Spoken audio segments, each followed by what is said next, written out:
Hello विद्यार्थियों, नमस्कार। कक्षा 7 अर्धवार्षिक परीक्षा का पेपर, साइंस का पेपर है। हाँ, इंतज़ार कर रहे होंगे आप, तो लेकर आ गया।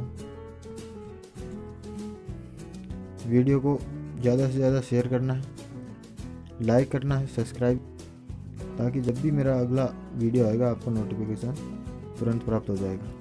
ओके। अर्धवार्षिक परीक्षा सत्र 2021-22 का ये पेपर है, जो अभी परीक्षाएं चल रही है। कल आपका पेपर है। ये 42 नंबर का आपका पेपर होने वाला है, और ऊपर जो भी लिखा हुआ है नोटिफिकेशन में आप देख लेना। वीडियो लंबा हो जाएगा अगर मैं पढ़ूंगा तो सभी प्रश्न करने अनिवार्य हैं। 1 से 20 तक 1 अंक का है, 21 से 26 तक 2 अंक के हैं, तथा 27 और 28 दोनों 5-5 नंबर के प्रश्न होने वाले हैं। चलो देखते हैं। सही विकल्प का चयन कीजिए। नंबर 1 क्वेश्चन आ गया आपके सामने। वायुमंडल से मुख्यतः किस भाग द्वारा पादप कार्बन डाइऑक्साइड प्राप्त करते हैं? वह जिस भाग से जो पौधे हैं वो कार्बन डाइऑक्साइड प्राप्त करते हैं, वह भाग कौन सा है? तो आंसर में हो जाएगा देह पत्तियां। जल का अवशोषण मुख्यतः जिस अंग द्वारा होता है वह है? तो जल का अवशोषण बृहदान्त्र से होता है। निम्नलिखित में से किससे ऊन प्राप्त नहीं होती है?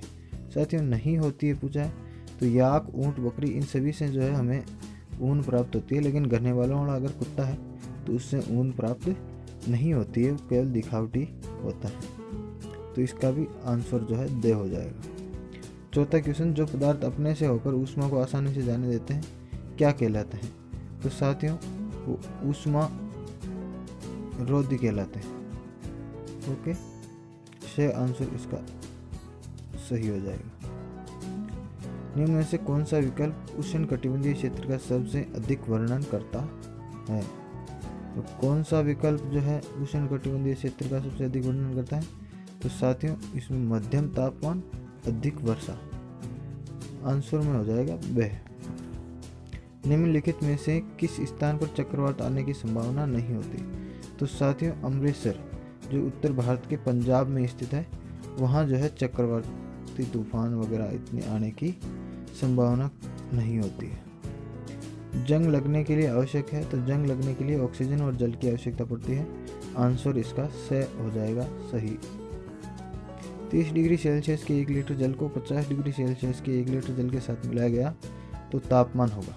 तो साथियों, 30 तथा 50 के बीच का तापमान होगा। आंसर दे हो जाएगा इसमें। लकड़ी के एक चम्मच को आइसक्रीम के प्याले में डुबाया गया तो इसका दूसरा सिरा साथियों ठंडा नहीं होगा, क्योंकि लकड़ी जो है कुचालक होती है, तो दूसरा सिरा जो है ठंडा नहीं होगा। दे आंसर इसका सही हो जाएगा। वसा का पूर्ण रूपेण पाचन अंग में होता है? तो साथियों, वसा का जो पूर्ण रूपेण पाचन है वो शुद्धांत्र में होता है। ओके, तो ये हो गए आपके 10 जो मल्टीपल चॉइस क्वेश्चन थे। अब चलते हैं। सारणी में दिए गए शब्द का चयन करते हुए रिक्त स्थान की पूर्ति कीजिए। तो आपके सामने सारणी है, कुल 8 शब्द दिए हुए हैं, तो इनमें से आपको 5 शब्द चुनने हैं और यहाँ लिखने हैं। 11वां क्वेश्चन देखो। क्योंकि हरे पादप अपना खाद्य स्वयं बनाते हैं, इसलिए उन्हें खाली जगह थी मैंने शवपोशी भर दिया है, उन्हें शवपोशी कहते हैं। मानव शरीर की सबसे बड़ी ग्रंथि का नाम यकृत है। हल्के रंग की वस्तु की अपेक्षा गहरे रंग के वस्त्र अधिक ऊष्मा का शोषण करते हैं। साथियों, हमें सर्दियों में जो है काले रंग का कोट इसीलिए पहना जाता है, अधिकतर लोगों द्वारा, या कोट का कलर जो होता है अपने स्वेटर का उसका काला ज़्यादा रखा जाता है। वो इसी वजह से है कि भाई उसमें सर्दी जो है कम लगती है, ऊष्मा को ज़्यादा ग्रहण करते हैं। ऐसे परिवर्तन जिनमें नए पदार्थ बनते हैं रासायनिक परिवर्तन कहलाते हैं। ओके। दीर्घ अवधि के मौसम का औसत जलवायु कहलाता है। जब लंबी अवधि का मौसम होता है तो वो वहाँ की जलवायु कहने लग जाती है। सत्य असत्य की पहचान कीजिए। तो साथियों, अब जो है आपको कुछ लाइनें दी गई है, उनको सत्य है या असत्य इनकी आपको खोज करनी है। तो प्रकाश संश्लेषण में कार्बन डाइऑक्साइड मुक्त होती है, तो ये बात गलत है। प्रकाश संश्लेषण कार्बन डाइऑक्साइड ही ग्रहण करते हैं जब पत्तियां जो संश्लेषण का कार्य करती हैं। रेशम कीट पालन सेरिकल्चर कहलाता है, सही बात है, सत्य।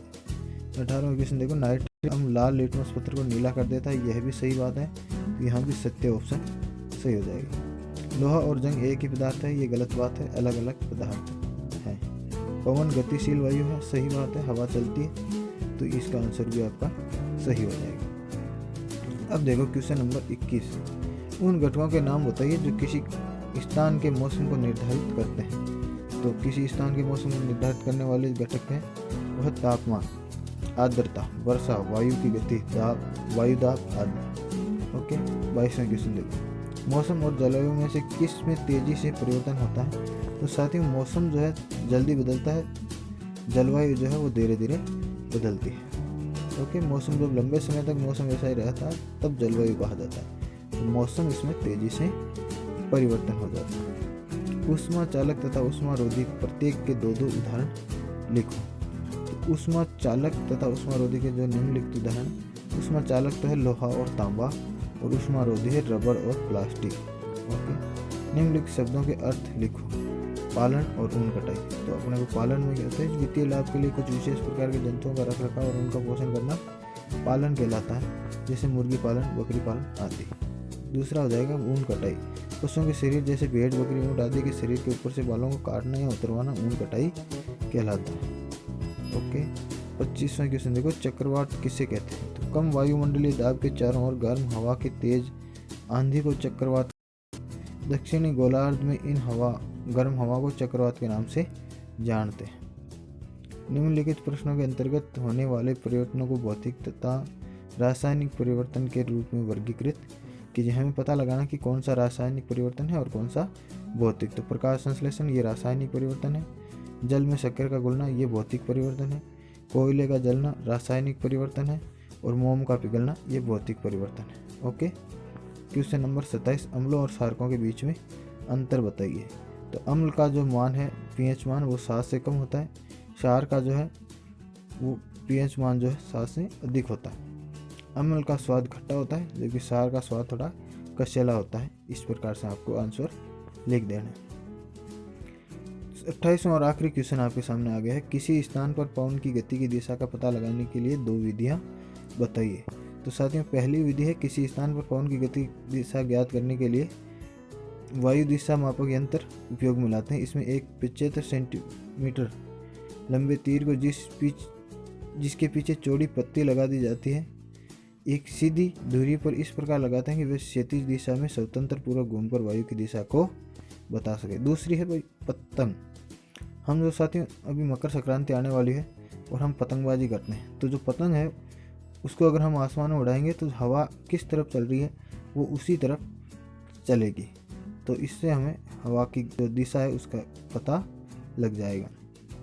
Thanks for watching, please subscribe our channel.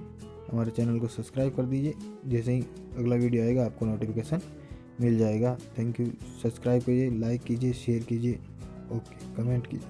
अच्छा।